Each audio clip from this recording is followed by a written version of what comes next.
plus vous avez ce phénomène de rachat d'actions qui fait des émules un peu partout en Europe, en Asie, et vous savez que je préfère les rachats d'actions en dividendes, que je trouve que c'est plus intéressant pour un actionnaire de long terme, plus forcément la construction du flux va être différente et plus normalement on va avoir un trend sur les marchés financiers qui vont être haussiers.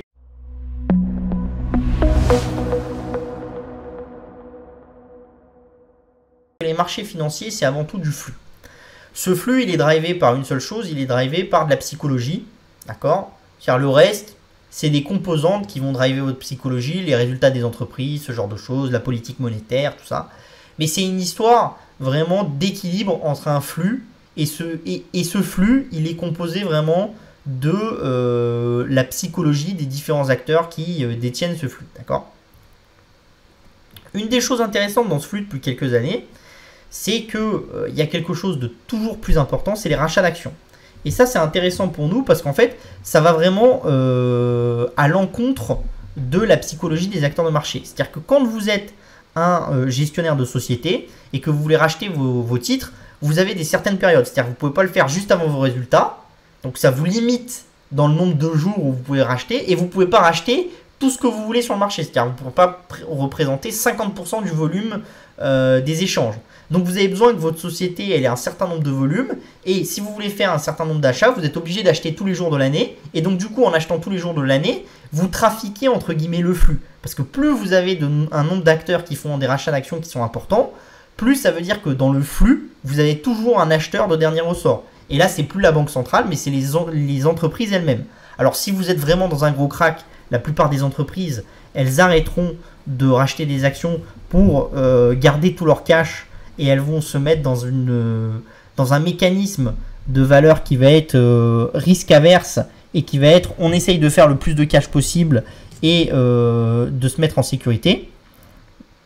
Mais c'est intéressant parce que plus vous avez ce phénomène de rachat d'actions qui fait des émules un peu partout en Europe, en Asie, et vous savez que je préfère les rachats d'actions en dividendes, que je trouve que c'est plus intéressant pour un actionnaire de long terme, plus forcément la construction du flux va être différente et plus normalement on va avoir un trend sur les marchés financiers qui vont être haussiers parce que structurellement les rachats d'actions ils sont c'est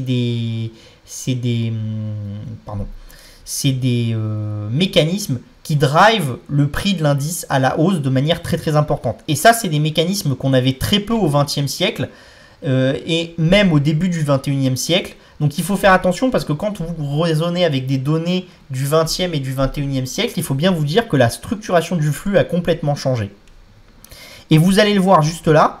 Là, c'est share outstanding, donc c'est le nombre d'actions qui ont été émises et qui sont en circulation à l'instant T pour chaque secteur. Donc vous voyez que vous avez des secteurs, c'est structurellement sous le temps. C'est l'immobilier. Pourquoi ? Parce qu'en fait, les acteurs de l'immobilier, ils émettent toujours des actions pour acheter des biens. Ils vous donnent du dividende, mais ils ne rachètent pas des actions. Donc vous avez une dilution dans le temps. Donc si par exemple vous achetiez un indice immobilier mettons en 2010, vous aviez en moyenne 20 millions de...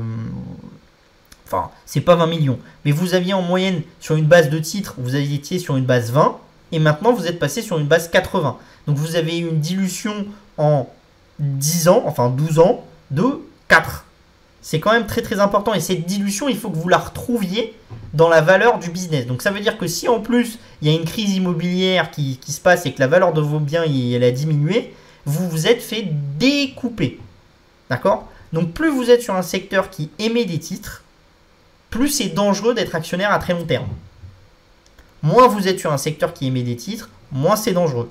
Ou alors il faut être sur un secteur qui émet des titres et récupérer le dividende sans le réinvestir. Mais si vous faites toujours du réinvestissement de dividende, chaque année qui passe, le dividende que vous avez réinvesti les années d'avant, il se fait diluer. Et donc petit à petit, vous n'arrivez jamais à rattraper la dilution. Parce que le jour où la société a un problème, forcément vous le mangez en pleine tête. Et là, vous rattrapez jamais ce problème-là. C'est un peu les problèmes des Unibail Rodamco, des acteurs comme ça. Vous avez des secteurs qui ont beaucoup émis à la sortie de la crise et qui après ont beaucoup diminué. C'est le secteur financier. vous voyez qu'ils commencent à peine à réémettre des titres. Vous avez les utilities, par exemple, qui émettent énormément de titres. Pourtant, on vous dit que c'est des actifs qui sont value. C'est value, mais ils ne sont pas capables de racheter leurs actions. Et ils sont tout le temps en train d'en émettre. Et après, vous avez énormément de secteurs qui sont tout le temps en train de racheter leurs actions. Donc, vous avez des secteurs qui le font parce qu'elles n'ont plus de pistes d'investissement. Consumer staples, donc voilà, qui sont obligés de racheter des actions parce que quand vous appelez Walmart, vous avez déjà des hypermarchés partout aux États-Unis. Vous ne pouvez pas en ouvrir des nouveaux. Donc vous investissez pour rénover vos hypermarchés, vous investissez dans l'e-commerce, mais le reste du cash flow qui vous reste, qu'est-ce que vous faites? Vous faites soit du dividende, soit du rachat d'actions. Soit vous vous diversifiez sur un autre secteur, mais c'est devenu compliqué parce que quand vous êtes trop gros, on vous dit arrêtez de vous diversifier. Dans l'industrie du numérique, d'accord, donc dans Information et Technology, vous voyez que c'est même plus important parce qu'on est quasiment sur 12 ans à moins 25% du nombre d'actions. Donc ça commence quand même à être très très important. Vous voyez que le pivot, il commence vraiment en 2013, d'accord. Et là, vous avez une courbe qui diminue très violemment. Et ce qui est intéressant, c'est que malgré le fait qu'on dise qu'il y a de plus en plus de valorisation abusive extrême, vous n'avez toujours pas de hausse du nombre d'actions. Donc ça veut dire que toutes les sociétés qui composent le S&P 500, et là vous êtes sur 500 sociétés, vous n'êtes pas sur 40, donc ça vous donne quand même une certaine largeur, elles sont vraiment au niveau technologique arrivées toutes à un point où elles peuvent se permettre de racheter tout le temps des actions. Et les rares qui sont en phase d'hypercroissance et qui vont émettre des actions ne compensent pas le rachat d'actions des autres. Donc ça, c'est quelque chose d'intéressant. Pourquoi? Parce que quand on dit que vous êtes dans une bulle, généralement, la bulle coïncide toujours avec des émissions très très fortes d'actions. Or, vous voyez bien que les gens vous disent que vous êtes dans une bulle sur l'information et la technologie et vous n'avez pas d'émissions d'actions au global dans les top sociétés. Si vous êtes dans les secteurs un peu plus bas, c'est-à-dire dans tout ce qui n'est pas dans le S&P 500, mais voilà, les SPAC, ce genre de choses, c'est encore différent. Mais au global, si vous prenez vraiment les leaders du secteur, et c'est quand même ça qui drive le marché, c'est-à-dire les 500 plus grosses sociétés, les 1000 plus grosses, vous êtes quand même dans ce genre d'acteurs qui drive le marché, bah vous voyez que vous n'êtes pas du tout dans ce cas-là. Et donc tous ceux qui vous disent « Ah oui, il y a de plus en plus d'IPO, ce genre de choses », c'est vrai, mais c'est pas vrai au niveau des grandes tailles. Et si vous prenez les mêmes data, alors là on les a pas, mais je les ai trouvés tout à l'heure sur 2000, vous voyez que 2000, c'est l'inverse. C'est-à-dire vous prenez S&P Sector et vous prenez Information et Technologie et vous avez plus ou moins la courbe du marché de l'immobilier, enfin des acteurs de l'immobilier. C'est une courbe qui est fortement en hausse. Ce que vous voyez, c'est que vous avez quand même beaucoup de secteurs qui rebondissent et qui émettent des actions. Vous en avez quelques-uns, c'est structurel, utilities et real estate. Vous en avez quelques-uns, c'est assez nouveau, material. D'accord? Donc ça, c'est tous les gens qui sont dans les mines, dans ce genre de choses. Pourquoi? Parce qu'ils sont obligés d'émettre des titres pour aller répondre à la demande globale et à la demande mondiale. Industriel, vous êtes toujours dans une phase descendante, mais ça recommence à remonter à partir de 2020-2021. Mais il y a eu la crise, donc la question c'est est-ce que c'est dû à la crise du Covid? Est-ce que c'est structurel? Est-ce que ça va repartir à la descente? On ne sait pas en gros. Vous avez quand même beaucoup de secteurs qui étaient sur une pente qui était descendante, qui s'est soit arrêté, soit diminué, soit qui a un peu rebondi en 2020. Mais comme il y a le Covid, c'est difficile de savoir si c'est structurel ou pas. Et après, vous avez des secteurs qui vraiment émettent beaucoup plus, l'énergie. Ça, c'est parce que les prix de l'énergie ont beaucoup monté aussi. Donc, on demande de faire plus d'investissements. Donc, pour faire ces investissements, on émet des titres. Donc, ça, c'est vraiment intéressant et ça vous montre comment la structure du flux a complètement changé. Donc, là, vous le voyez,